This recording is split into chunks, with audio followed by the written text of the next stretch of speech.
Ryan Reynolds here from Mint Mobile. With the price of just about everything going up during inflation, we thought we'd bring our prices down. So to help us, we brought in a reverse auctioneer, which is apparently a thing.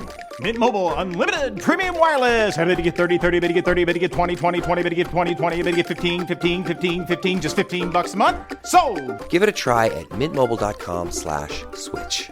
$45 up front for 3 months plus taxes and fees. Promo rate for new customers for limited time. Unlimited more than 40 gigabytes per month. Slows full terms at mintmobile.com.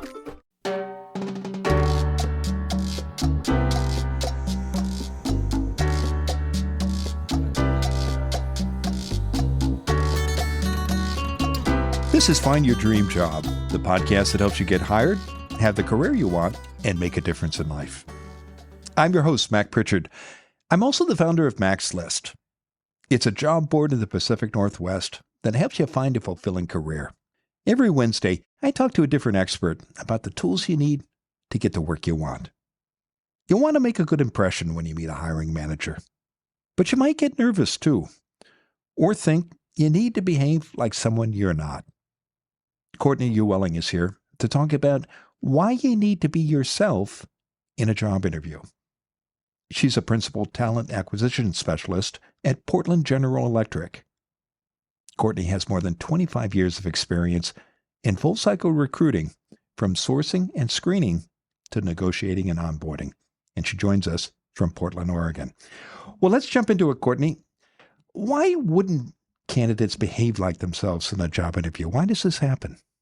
I believe this happens because there's a belief out there that you need to walk into an interview, completely impress people and walk in and be able to answer all of the questions 100%. And that's just not true. There's no interview where anybody answers all of the questions completely that get the high scores. We really want to meet you in the interview. Can you tell, as a HR manager, and you've done this for many years now, Courtney, you and your colleagues, can you tell when someone's feeling nervous or maybe not behaving like themselves? Absolutely. It's almost assured every time a person walks into an interview that there'll be some level of nervousness. Being aware of your body language is pretty important in showing up as your authentic self as well. And we try to ease people into the interview when they walk in the room. But it can be daunting to be sitting in front of a panel of people that you're not familiar with or you don't know. Again, people want to make a good impression when walking into an interview room. Are there habits or practices you see people use that, while well-intentioned, you'd encourage them not to follow in order to show that they're authentic selves? Absolutely. I think first it's important to prepare, but don't over-prepare, right? It's important to become familiar with the company, maybe look up the panel members on LinkedIn. But you don't want to feel like you're, reciting something straight from a website, or, tell people, oh, I've looked you up on LinkedIn. You went to this college and this high school, and going too far. Preparing but not over preparing is one of the first things I would say. One of the other things I would recommend is to dress professionally but comfortably. It's important that you look comfortable in your interview. And also listen. That's a very important trait I like to see candidates walk into the room with. They're listening. They're listening to the questions that we're asking. They're answering the questions that we're asking. And I would say those are probably my top 3 recommendations. When people you think aren't listening, what are they doing instead? What's going on there?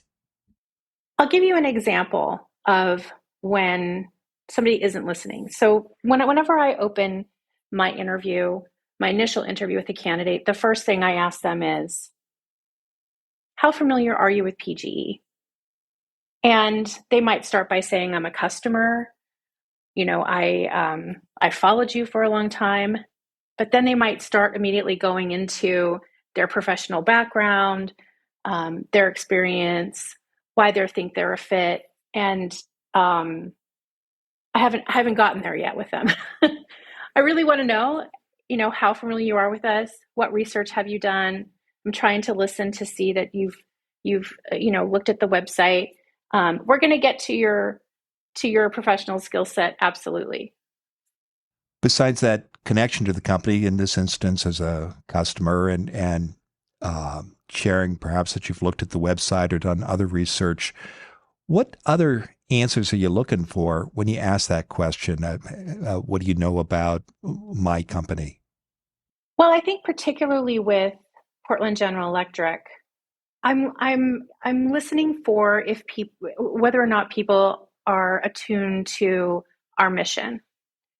We are really a mission-driven organization. We're fighting climate change, right?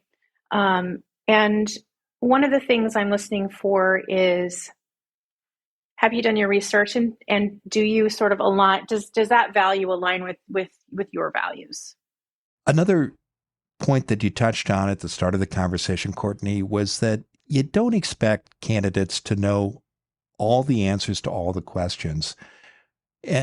What do you recommend someone do when they don't know the answer? How should they respond, and by staying true to themselves? What do you recommend here? This is probably one of my favorite questions that I get asked by candidates when I'm going through a coaching session with them, whether they're internal or external to Portland General. We know whenever we walk into an interview that there's not going to be one person that possesses every single skill or every bit of knowledge, that we might be looking for. We're looking for attributes or traits in a person. And how you can answer a question when you don't have the specific experience, or you haven't experienced that specific scenario, is kind of leaning into it. I use the software Excel as the example, because most professionals that have used the Microsoft Office suite will have some exposure to Excel. But I say, let's say Excel is one of the skills that we're looking for. We need somebody that has some experience with spreadsheets. And you come to that question in the interview and you don't have experience with Excel. How I would recommend you answer the question is you say, I haven't had experience with that particular software. How do you use it in this role? And then that would give the interviewer some time to say, well, we use the spreadsheets for tracking this and this and this.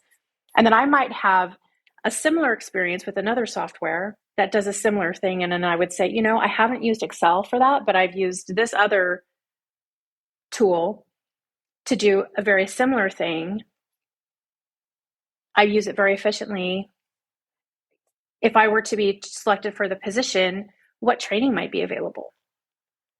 That's a great way to answer a question when you don't have the skill set or the exposure to a scenario that you're again going back to listening, right? I might not have that experience with that particular thing, but I have something similar to offer. That's showing me as the interviewer that you're engaged, that you're really listening and understanding, comprehending. It's pretty important. And that's a great way to answer that kind of a question. Or you could say, if you're kind of stumped, maybe you're nervous, you can always ask to defer the question. Maybe it's a scenario you want a little bit more time to think about it. Ask, can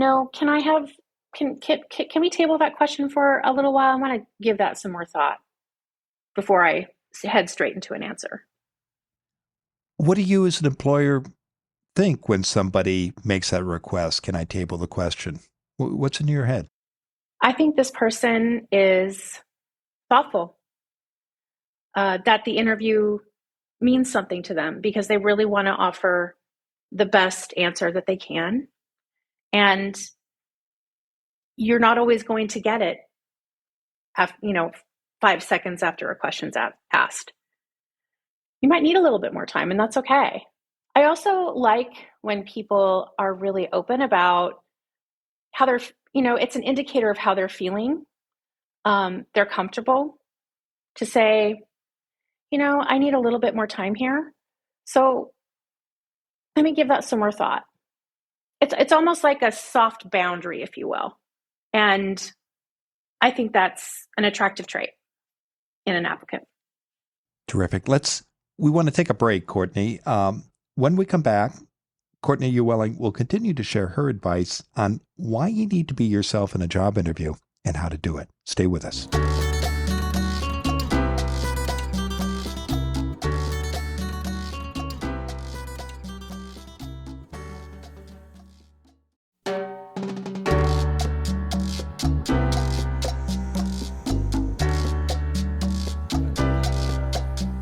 We're back in the Max List studio. I'm talking with Courtney Ulwelling. She's a principal talent acquisition specialist at Portland General Electric. Courtney has more than 25 years of experience in full-cycle recruiting, from sourcing and screening to negotiating and onboarding. And she joins us from Portland, Oregon. Now, Courtney, before the break, we were talking about why you need to be yourself in a job interview. And you were sharing some tips for how people can do this and how they might respond in order to be themselves and what can be a nervous and stressful situation. So I know something that comes up in an interview is sometimes a candidate might make a mistake or give a less than ideal answer. What do you recommend someone do when this happens in a conversation with an interviewer? Well, I have a recommendation on how to avoid some of that, to sort of get ahead of that, if you will, and then end with sort of how you can circle back and address the question and answer the way you want to. I always recommend that applicants bring notes with them about their experiences. You know that you're going to get asked certain types of questions, like you'll be asked about a question about collaboration, about customer service, about friction. Taking notes about some of those key moments in your work history and bringing those to the interview can help you stay on topic and help you answer, sort of be an assist to answer questions to begin with. If you feel like you haven't answered a question adequately, or maybe you just didn't give the best answer, you can always ask after the interview, after they finish their questions, to sort of revisit a question and say, I've given this a little bit more thought and I'd like to, give you a more detailed answer, or I'd like to answer that question again. You can certainly do that. Or you can, I've had a lot of candidates over the years, they'll follow up with an email to me and say, hey, Courtney, I felt like this question, I didn't answer it very well. And, when I left, I thought, oh, I should have said this. And then I'll forward that to the interview panel. What do you think when someone does that, when they send that follow-up email? What's the best way to do that well? And what have you seen work, Courtney? It hasn't always sort of awarded, been the thing that has really awarded that person the position.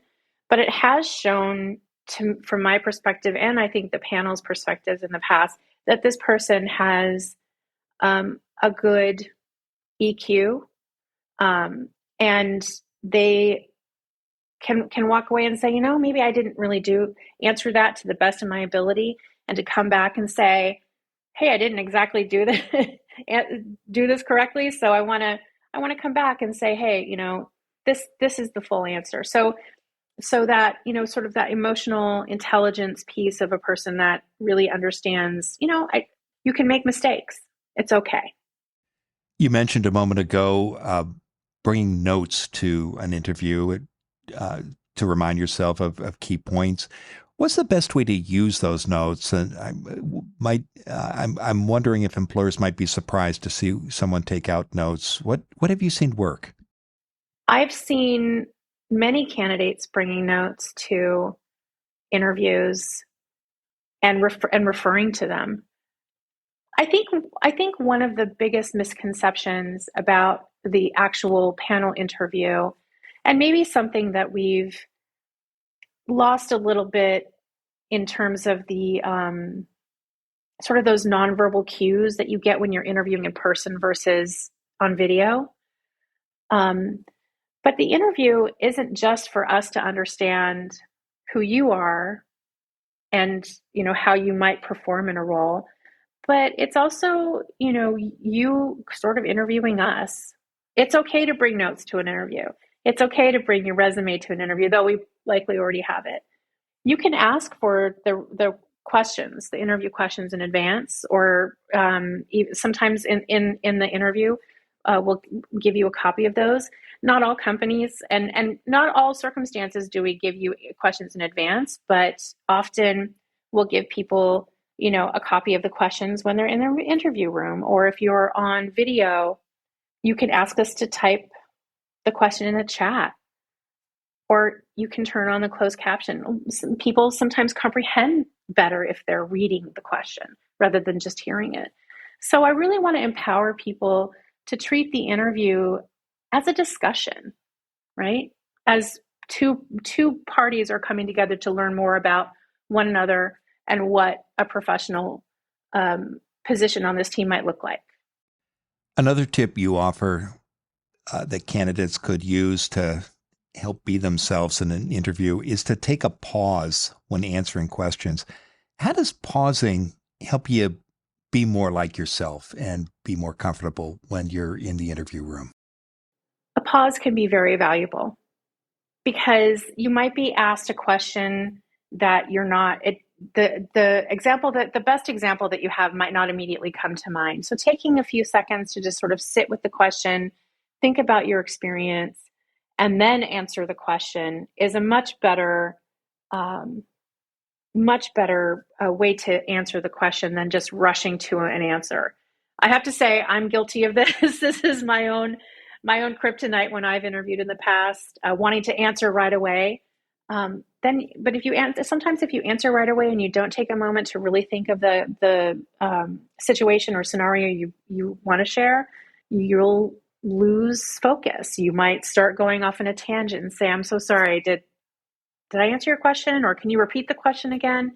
It's much better to take those few seconds, think about how you want to answer it before you actually start talking. What about follow-up questions? Courtney, if you're not sure, for example, what the interviewer's trying to get at, or you don't fully understand a question, is it okay to ask clarifying questions? Absolutely. Absolutely. Some questions can be vague. Sometimes they're meant to be vague to see how the person's going to answer it. But if you're not quite sure what kind of example they want or scenario they want, it's absolutely okay to ask follow-up questions. I'm so sorry. Can you, explain that a little bit more? Or are you going for this kind of situation or this kind of situation? Absolutely fine.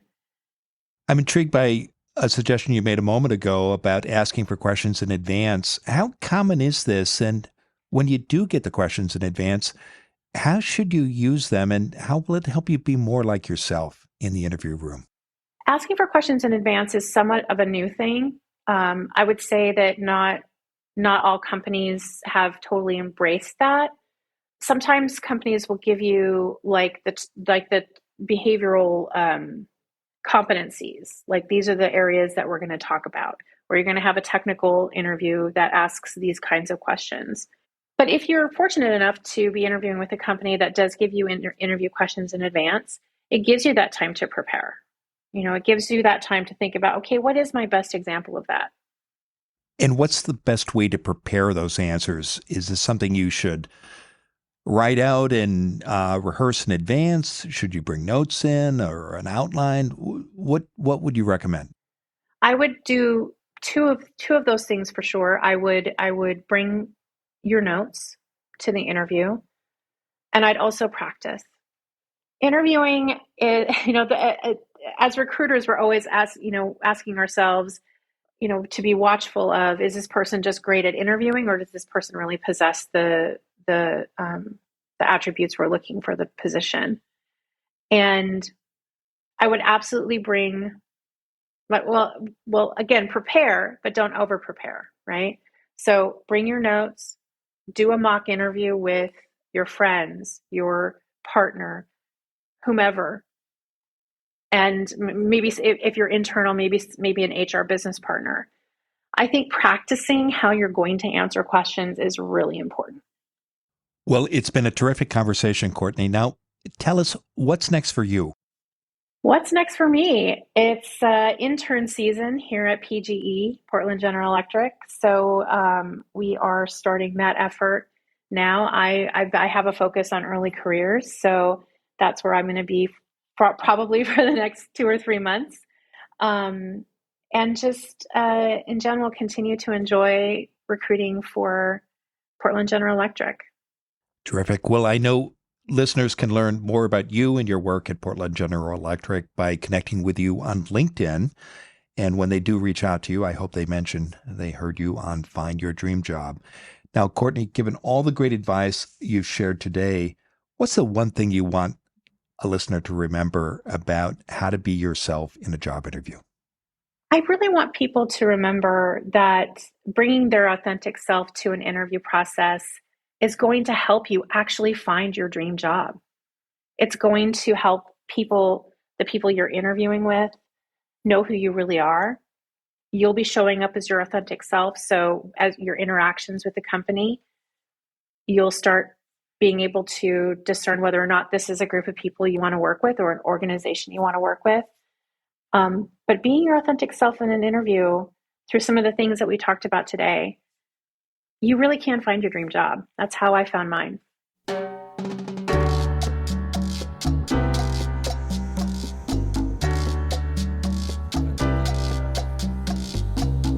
Next week, our guest will be Zach Moore. He's the Career Pathways Manager at College Possible. It's a nonprofit that coaches students from low-income communities to and through college. You're moving into a new career. How do you show employers that what you did in your old occupation applies in your new field? Join us next Wednesday when Zach Moore and I discuss how to identify and talk about your transferable skills. Until next time, thanks for letting us help you find your dream job. This show is produced by Max List. Susan Thorntonhoff schedules our guests and writes our newsletter. Lisa Kislenberry-Anderson manages our social media. Our sound engineer and editor is Matt Fiorillo. Dawn Mole creates our transcripts, and our music is by Freddie Trujillo. This is Mac Pritchard. See you next week.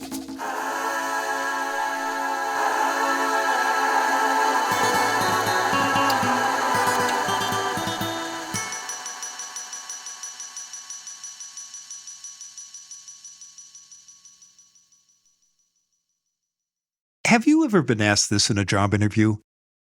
Tell me about a time when you didn't agree with your boss. What would you say? This is what's called a behavioral interview question, and it's a common tactic.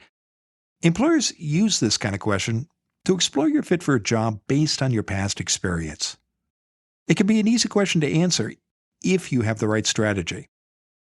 I show you how to answer these gotcha questions in our free Max List guide, 100 Behavioral Interview Questions You Need to Know. To get your copy, visit maxlist.org/questions.